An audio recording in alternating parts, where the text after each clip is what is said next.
We want to begin tonight with that East Moline woman facing nearly a dozen charges now after police say she drove up onto the I-74 bridge pedestrian path, killing one person, hurting two others. Investigators say Chabria Harris drove a Cadillac Escalade onto the path early Sunday morning. Prosecutors say she left the scene and was later arrested in East Moline. Police say Harris drove onto the path in Bettendorf, hitting three victims a few hundred feet from the Moline entrance. 21-year-old Ethan Gonzalez died. Two others are in critical condition with life-threatening injuries.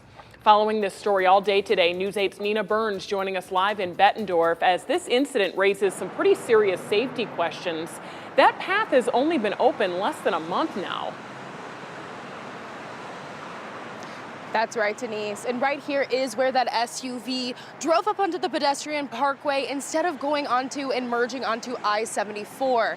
Now, the width of this little walkway is about 14 feet, but it does get pretty narrow right here. Still, the SUV managed to make it up here and go all the way down to the Illinois side. Now, I did talk to some pedestrians on the bridge today about their safety concerns and what they hope the city can do. Just today, we've seen a lot of people starting to walk over this. Sunday's crash on the I-74 pedestrian bridge is raising concern for community members. Moline resident Barb Sierra says both cities need to put in some sort of signage at the walkway's entrances. At some point, Moline has to do something, or the city has to do something, because that was crazy to think that a car can be able to maneuver itself up here.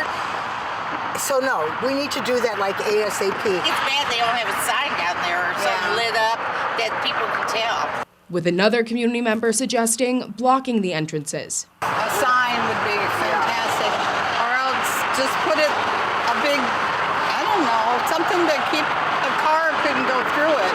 Yeah. Because my little car could go right up here, and if I wasn't here that much, you know, I would think this was a road.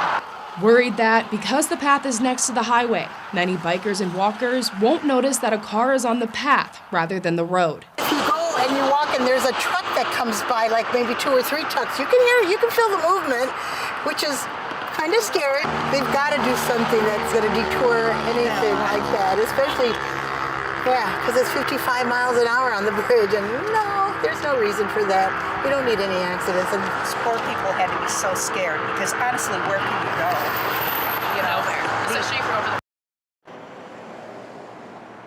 Now, there is no word, and if either of the cities have any plans to put any signage or barricades by these entryways. And right now, if you will take a look, there are some potted plants over here, and there is that little yellow line that does tell cars not to pass. But I mean, in the middle of the night, 2 a.m., you might not be able to see that yellow line, and it is a really just clear entryway to the walkway.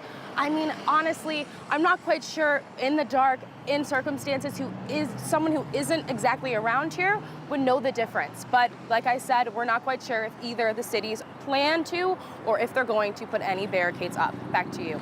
Certainly a lot of people calling for that solution. Thank you, Nina. News 8's Nina Burns reporting live for us tonight.